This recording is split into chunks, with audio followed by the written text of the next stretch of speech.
اور حقیقت یہ ہے کہ جواب دوم اس سے ذرا واضح تر ہے کہ جس سے پتہ چلتا ہے کہ کیوں خالق کائنات نے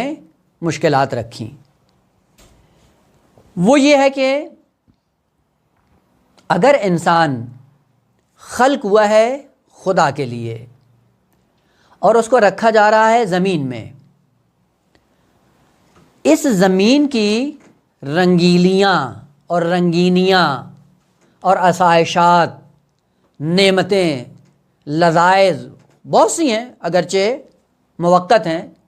دائمی نہیں ہوتی، لیکن اس کے باوجود اس کی رنگینیاں اتنی ہے کہ انسان جا کر ان میں کھو جاتا ہے۔ یہ مشکلات، یہ مصائب، یہ رنج و الم، یہ بیماریاں، یہ طرح طرح کی مشکلات اس انسان کے سامنے کیوں رکھی گئی ہیں؟ اس کا ایک فلسفہ یہ ہے جو روایات میں بیان ہوا ہے کہ انسان اس زمین میں جا کر زمینی نہ بن جائے، زمین میں جا کر اپنے آپ کو بھول نہ جائے، زمین میں جا کر اپنے آپ کو کھو نہ بیٹھے۔ تو یہ مشکلات جو آتی ہیں انسان کے لیے، یہ بیداری کا سبب بنتی ہیں ایک، اور دوسرا اس انسان کو آگاہ کرتی ہیں کہ تیرا تعلق اس زمین سے نہیں ہے، اس سے دل نہیں لگانا، کیونکہ اگر اس سے دل لگا لیا تو وہ جو عظیم مقصد جس کے لیے خالق نے تمہیں یہاں پہ بھیجا تھا اس سے محروم ہو جاؤ گے۔ اس مقصد سے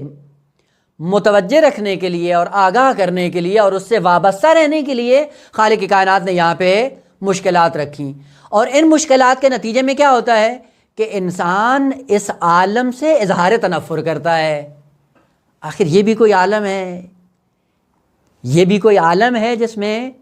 انسان کو رکھا گیا ہے، آیا یہ بھی رہنے کے قابل ہے؟ اتنی مشکلات، اتنی مصیبتیں، اتنے دکھ، اتنے درد اور اتنے رنج، لہذا خود انسان کی اندر کی آواز آتی ہے کہ یہ عالم رہنے کے قابل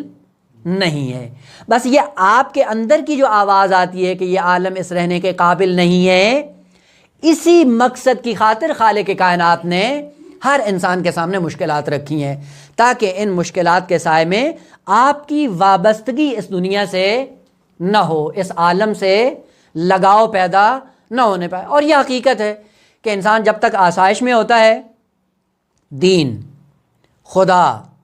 مقصد سب کچھ بھول چکا ہوتا ہے، لیکن جیسے ہی ٹھوکر لگتی ہے انسان کو اس وقت آگاہ ہو جاتا ہے کہ آغا یہ کون سی دنیا ہے کہ جس کے لیے میں اپنے آپ کو اتنی مصیبت میں ڈالے ہوئے ہوں۔ وہ فوراً وہاں پہ آگاہ ہو جاتا ہے۔ یہ آگہی کس لیے دی جا رہی ہے؟ فقط آپ کو آگاہ کرنے کے لیے کہ آپ کا تعلق اس عالم سے نہیں ہے۔ خوب یہاں پہ کیوں رکھا گیا ہے؟ کہ اس کے بغیر چارہ نہیں تھا، یہاں پہ رکھ کر آپ کو بلایا ہے کسی اور ہدف کے لیے، کسی اور مقصد کے لیے۔ پس مشکلات کا ہونا بہت ضروری ہے، ایک کہ مشکلات کے سائے میں انسان اپنے آپ کو منزل کمال تک پہنچائے گا، دو ان مشکلات کے سائے میں انسان اپنے مقصود اصلی سے ہٹ نہ جائے اور اس کو بھول نہ